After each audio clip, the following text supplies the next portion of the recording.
यहाँ पर एक ट्रक है और एक बच्चा साइकिल से जा रहा है और एक यहाँ पर एक व्यक्ति है।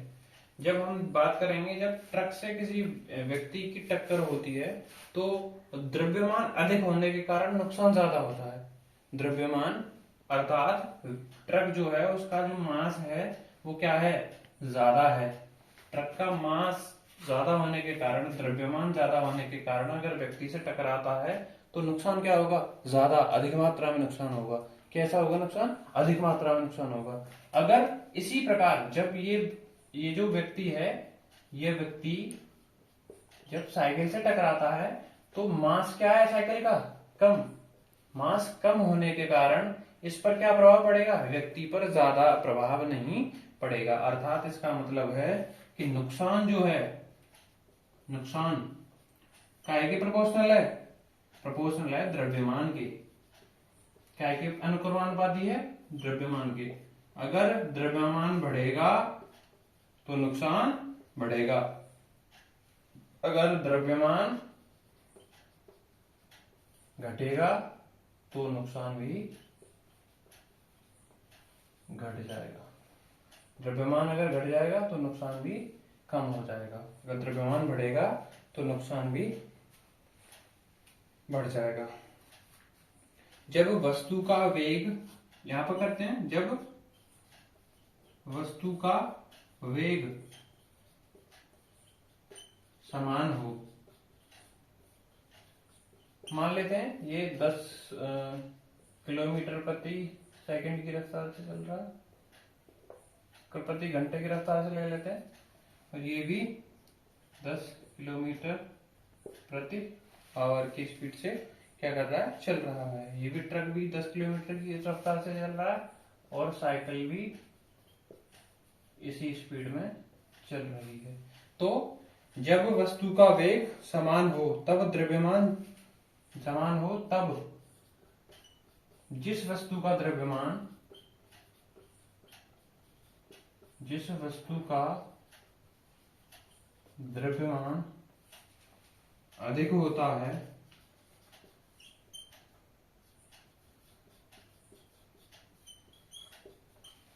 अधिक होता है तो संवेग भी, तो संवेग भी अधिक होगा।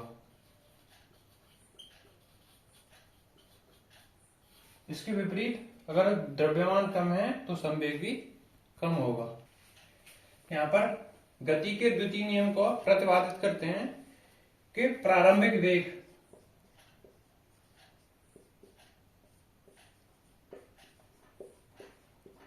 u और इसका मास कितना है, द्रव्यमान m।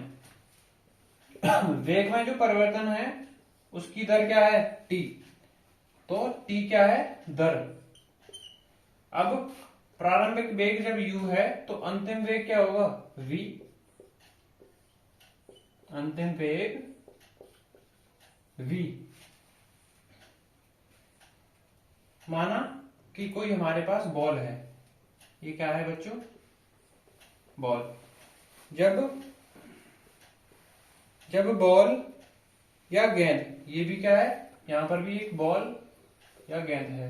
जब एक बॉल प्रारंभिक वेग से चलकर किसी स्थान से दूसरे स्थान पर जाती है तो यहां से यहां तक, इस बॉल को यहां तक जाने में लगा जो समय है, जो दर है, जो रेट है, वो क्या है, ये समय। बॉल को प्रारंभिक वेग से अंतिम वेग तक जाने के बीच में लगा जो समय है, जो दर है, टाइम है, वो क्या है, t।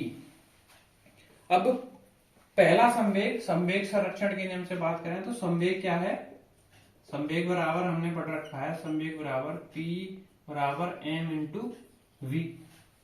तो p1 क्या है, तो यहां पर p1 बराबर m1 इंटू v1। इधर बात करेंगे P2 बराबर M2 इंटू V2। इधर M1 की जगह क्या हो जाएगा, U1, क्योंकि प्रारंभिक वेग U है और अंतिम वेग V है। पहला संवेग है P1 बराबर m इंटू यू, बाद का संवेग है P2 बराबर m इंटू वी। तो देखेंगे संवेग में परिवर्तन की दर, संवेग में परिवर्तन की दर 1 सेकंड में, 1 मिनट में, 1 सेकंड में माना बल F बराबर, देखो यहां पे देखते हैं, जब पहला संवेग या संवेग परिवर्तन की दर क्या होगी P2, बाद का संवेग माइनस पहला संवेग अपॉन t समय में। भाई P2 बाद का संवेग में से पहला संवेग घटाएंगे तो पता चल जाएगा यहां से आने में कितना t, मतलब कितना समय जो लगा है ना t। अब यहाँ F बराबर हमने देखा, तो F क्या है, फोर्स जो है वो प्रोपोर्शनल है इसी के, ठीक है। यहां लिख देते हैं P2 minus P1 upon T। यहां पर P2 की वैल्यू रख देते हैं F proportional M into V minus M into U upon T। ये वैल्यू रख दी हमने। क्या किया, F प्रोपोर्शनल M को कॉमन ले लिया, V minus U upon T, ठीक है, V minus U upon T।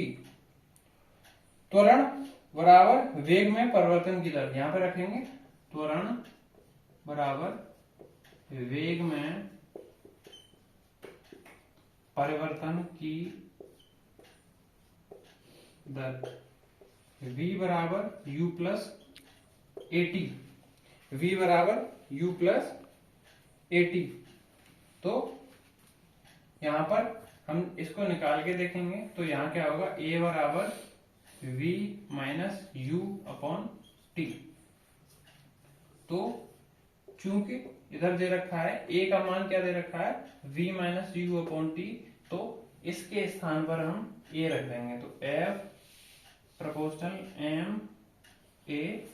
तो अब यहां पर क्या करें, ये प्रोपोर्शनल चिन्ह है तो इसको हटाने के लिए क्या करेंगे, f बराबर k m a और k नियतांक बराबर 1 मान रख दिया हमने, तो f बराबर m इंटू ए। यह बल का सूत्र निकल के आ गया है। दूसरा नियम इस प्रकार यहाँ पर पूरा होता है। तृतीय नियम, क्रिया प्रतिक्रिया का नियम, एक्शन रिएक्शन रूल। इस नियम के अनुसार जब कोई भी एक वस्तु इधर की ओर बल लगाती है तो दूसरी वस्तु भी उस पर विपरीत उसी दिशा में, विपरीत दिशा में बल लगाती है। माना मैं दीवार पे 1 न्यूटन बल लगा रहा हूं तो दीवार भी मेरे ऊपर 1 न्यूटन का बल लगा रही है। इसे ही क्रिया प्रतिक्रिया का नियम कहते हैं।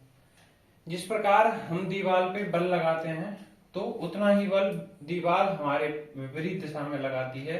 अगर हमारा बल दीवार के बल से अधिक हो जाएगा तो दीवार गिर जाएगी, जबकि हमारा बल दीवार के बल से के बराबर रहेगा तो दीवार नहीं गिरेगी। जिस प्रकार से क्रिया प्रतिक्रिया के नियम का प्रतिपादन न्यूटन ने किया था, तब जैसे हम पृथ्वी पर चलते समय बहुत सारा बल लगाते हैं तो विपरीत दिशा में पृथ्वी भी हमारे ऊपर उतना ही बल लगाती है जितना हम पृथ्वी पे चलते समय लगाते हैं। रेत पर चलना कठिन होता है। रेत पर चलना कठिन क्यों है? रेत पर चलना कठिन इसलिए है क्योंकि जब पैरों द्वारा रेत पर बल लगाया जाता है तो पैर विपरीत दिशा में उतना बल हमारे ऊपर नहीं लगा पाते हैं। जब हम ठोस जमीन पर चलते हैं तो हमें पैरों द्वारा भूमि को पीछे की ओर धकेलना होता है और भूमि हमें आगे, पृथ्वी हमें आगे की ओर धकेलती है। तो एग्जाम्पल है, उन्हें लिख लेते हैं एग्जाम्पलों को। पहला एग्जाम्पल है, जब हम ठोस भूमि पर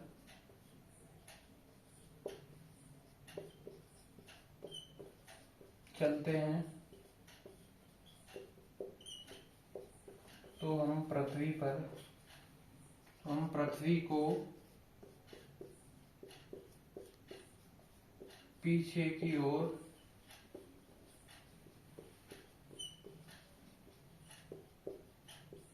धकेलते हैं तथा पृथ्वी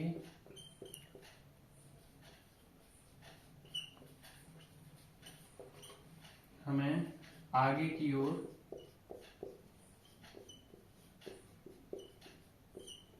धकेलती है।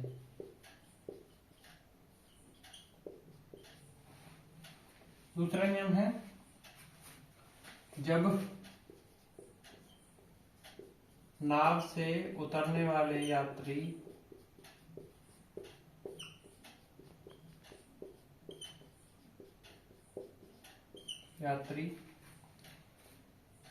कूदते हैं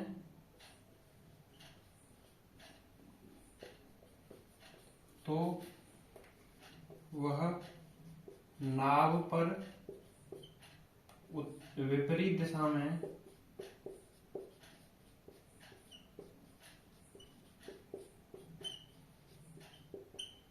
उतना ही बल लगाते हैं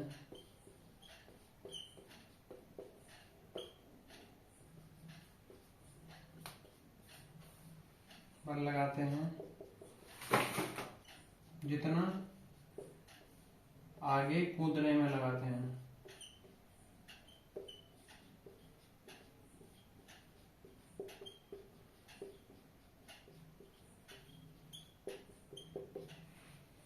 तीसरा नियम है,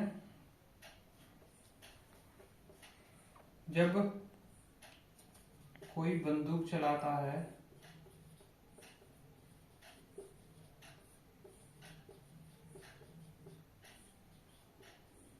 तो जितना बल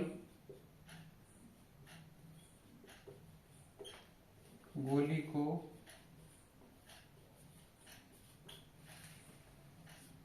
आगे फेंकने में लगता है,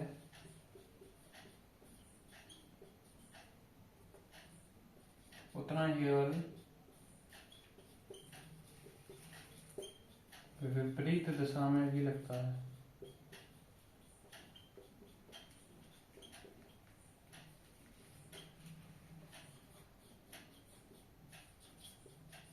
ये तीनों नियमों का प्रकार होता है। धन्यवाद।